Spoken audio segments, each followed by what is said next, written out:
मैं रमेश मेड़ा। देखो, जो मतगणना हुई है और मतगणना के अंदर 15वें राउंड तक 15 राउंड्स जो हुए हैं वहाँ तक तो सब कुछ सही चल रहा था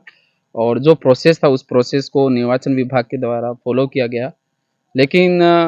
15 राउंड पूरे होने के बाद जस्ट उनके पास किसी का फ़ोन आता है निर्वाचन अधिकारी के पास और उसके बाद से ही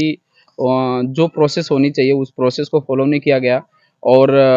18, 19 और 20 जो राउंड हुआ है उस राउंड के अंदर जो मतगणना वाली जो पेटियां थी वो दूसरी पेटियों को वहां पर लाया गया, जो पेटियां पहले सीरियल वाइज लाई जा रही थी और अचानक 18 राउंड के बाद 18, 19वां और 20वां ये 3 राउंड की जो पेटियां आई, मत पेटियां जो आई है वो मत पेटियां कहीं दूसरी जगह से उठा के लाए,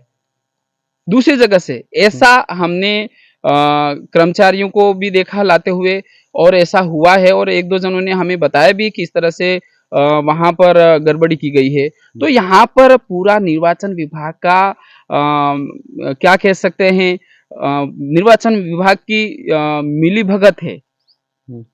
और अब हम आगे विचार किया है कि हम इस मैटर को हम हाई कोर्ट तक ले जाएंगे, क्योंकि हमारा जो एप्लीकेशन था, रिकाउंटिंग का जो एप्लीकेशन था निर्वाचन अधिकारी को दिया, लेकिन उसने किसी भी तरह की सुनवाई नहीं की और न ही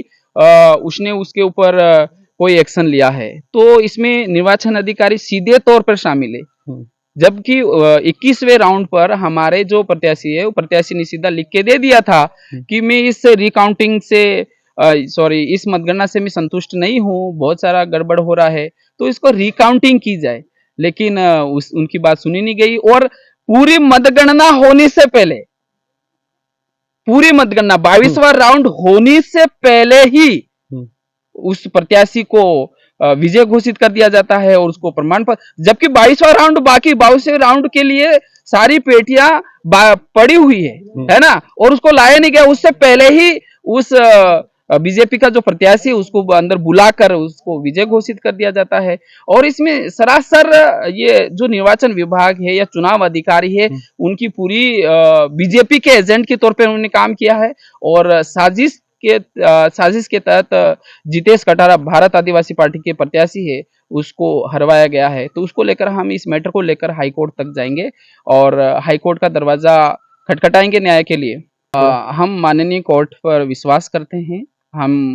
जो संविधान के अंदर जो सिस्टम बनाया गया है, हम निश्चित रूप से हमें कोर्ट से न्याय मिलेगा।